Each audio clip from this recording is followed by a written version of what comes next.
Hey everyone, welcome to the New Frontier.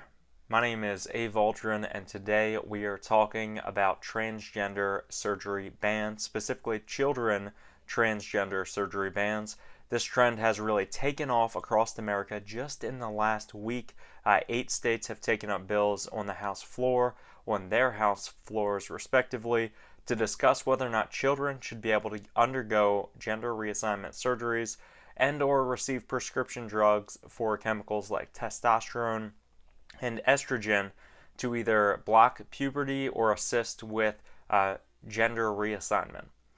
So specifically this week, the South Dakota Senate decided not to vote on a trans surgery ban. The ban was ambiguously titled Prohibit Certain Acts Against Children and Provide a Penalty Therefor. But truly, the purpose of the bill was to legislatively define the word sex and then narrowly define what a child under the age of 16 years old can undergo in terms of transgender-related reassignment surgeries and prescription drug treatments. Now, this is not only a bill awaiting a vote that would alter the healthcare options available to transgender youth, but it was already voted on in the South Dakota House floor, was passed to the Senate, sent to a Senate committee, specifically their Health and Human Services Committee, which actually has a very skewed Republican conservative membership, and yet it was voted against in that committee and will not be heard until the 41st day of the legislative session, which in South Dakota, where they only have a 40-day legislative session, means it will be held until the following legislative session. Essentially, the bill will not be taken up this year unless, in a slight chance, it's smoked out, which is another, legislative lingo terminology in South Dakota, where the Senate leadership can force the committee to either vote should this bill be voted on yes or no, and every member would have to vote accordingly, and then the bill would need to be either voted on by the Senate this year or the bill voted against this year definitively.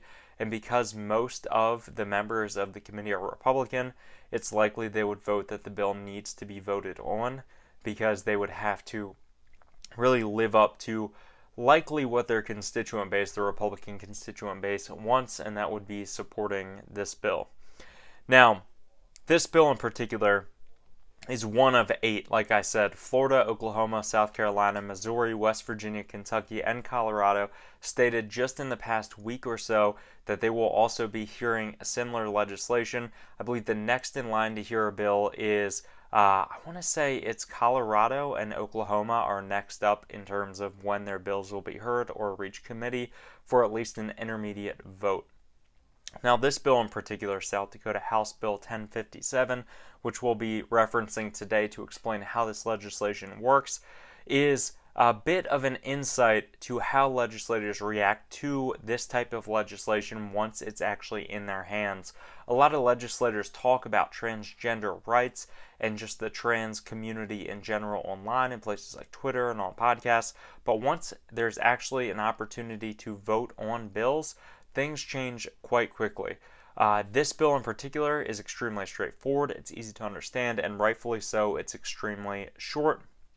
I get really uneasy when I see legislation that's more than 8 or 9 pages long. I think maybe the purpose of the bill that's stated is not its true purpose, but in this case, the bill is less than 2 pages long and does just 3 things. It defines sex, makes it a misdemeanor to perform gender reassignment surgery on children, to prescribe puberty altering substances to minors, or perform puberty blocking in minors. And third, it builds exceptions for children who are actually born intersex, and intersex children can still receive these treatments and surgeries as long as their parents agree.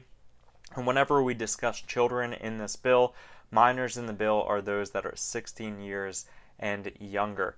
The bill defines sex, the first objective of the bill, as the biological state of being female or male based on sex organs, chromosomes, and indigenous hormone profiles. Now, this alone is controversial due to the fact that the LGBTQ plus community defines specifically that there is no sex, but instead breaks it down into 3 different terms. First, a medical sex or assigned biological sex, which of course has to do with how you are characterized by the medical community according to your birth sex organs. And then there is gender, which is broken down into how society, let me find it here. It's a socially constructed identity centering around notions of masculinity, femininity, etc., which includes aspects of identity and expression. So gender is now broken down and out of our biological definition of sex to be how you represent yourself. And then there's gender identity, which is a person's own understanding of themselves in gendered categories such as woman, man, boy, girl, transgender, genderqueer, etc. It's really how an individual feels about themselves and how they really describe themselves.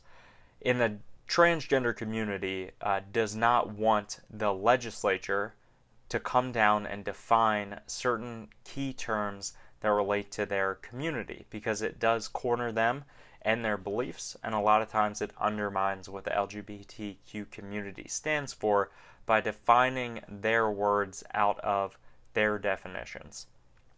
It's a bit confusing when you get into the actual language, but this first objective, while it may seem simple, just sliding a definition into the definition section of a bill, actually has some consequences to the transgender community and really defines their existence in a way, or at least limits how they can define their own existence. Now, Section 2 of the bill then breaks down the specific surgeries that are illegal to perform on children.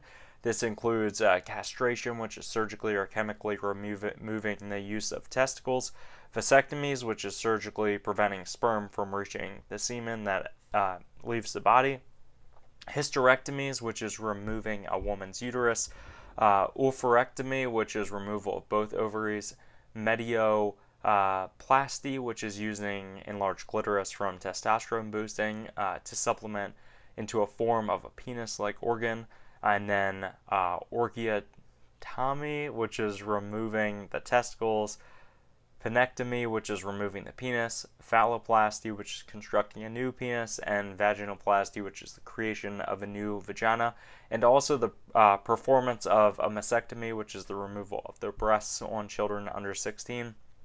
The reason cited by legislators that sponsor the bill is that these are all surgeries that cannot be reversed, so we would like children to first have their minds fully formed before they make decisions that are irreversible in terms of changing their body surgically. The bill also creates misdemeanor penalties for prescribing drugs like testosterone and estrogen, which can irreversibly change the body. This bill in specific does not mention puberty blockers per se, but it does describe them, and also says that they would be banned as well for children under 16 years of age as well. And then finally, the bill creates some exceptions for children born intersex, which is being born with 46 chromosomes, either XX or XY chromosomes, or being born with ambiguous genitalia, or more than one gender's genitalia, or biological sex's genitalia. And then this is when usually I'd compare how this bill describes all of this language and how it will go about penalizing doctors to other bills. But almost all other bills in the 7 other states that are voting on this similar type of legislation are crafted nearly the same with different titles. Some states are ramping up the penalties from misdemeanors to felonious charges. However, most bills are just attempting to block minors from receiving irreversible surgeries or actually receiving prescriptions for testosterone, estrogen, and puberty blockers. It is debated whether or not those actually do irreversible damage to the body.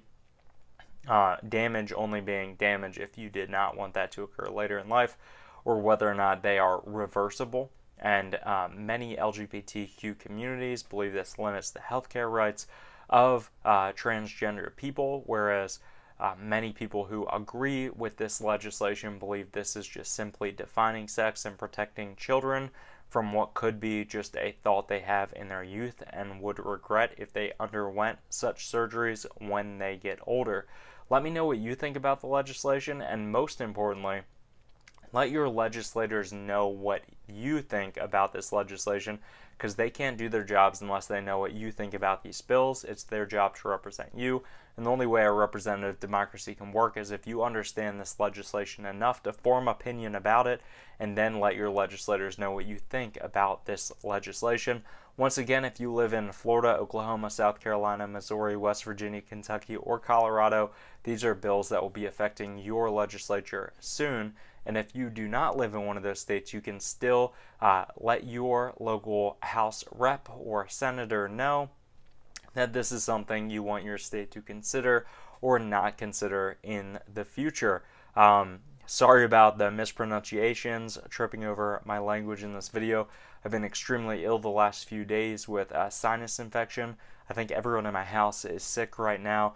We're just trying to get better, but I did make a promise to myself, and that is making a beneficial piece of content related to public policy every day to add just another grain of information to the vast ocean of knowledge that's online.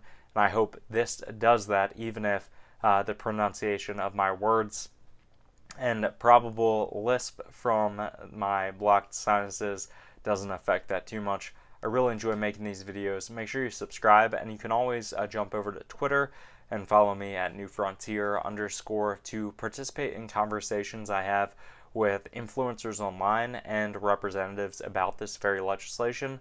All day before releasing new videos, I like to have conversations with people to help craft the scripts that I am writing, to find out what both sides of the aisle think about these issues, so I can provide the most nonpartisan review of them possible. It's never my idea to sway your opinion about these issues, but just simply to inform you about what the issue is so that you can form your own opinion. Thanks again, guys.